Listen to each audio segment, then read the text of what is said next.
here are some considerations for difficult messages. So think of things in your workplace.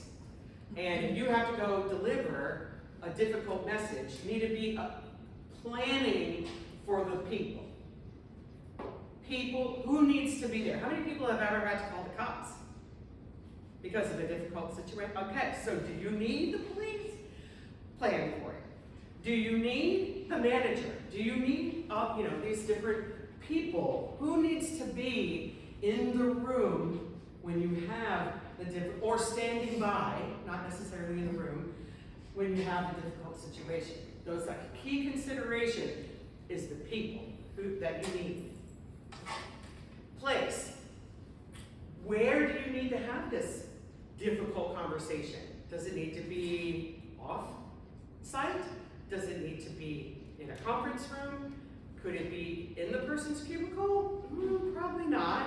But these places need to be thought out. They need to be planned ahead of time. And the last thing is timing. So if you're doing a layoff or reduction in force, you want to time that. Does it need to be on a Monday or a Friday? First thing in the morning? Last thing in the evening? So tell me a little bit about these three factors. How were they important in difficult messages you've had to deliver over your career? When was timing a factor? When was people the factor? When was the place a factor? Share. What do you think? Yes, ma'am. I'm working in an organization where our main conference room is glass. Wow.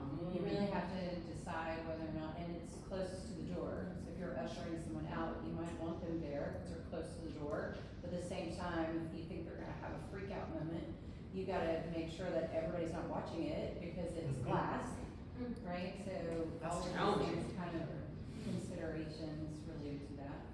Yeah. Yeah. Because then it's the theater, and everybody can see the whole show. That's not good.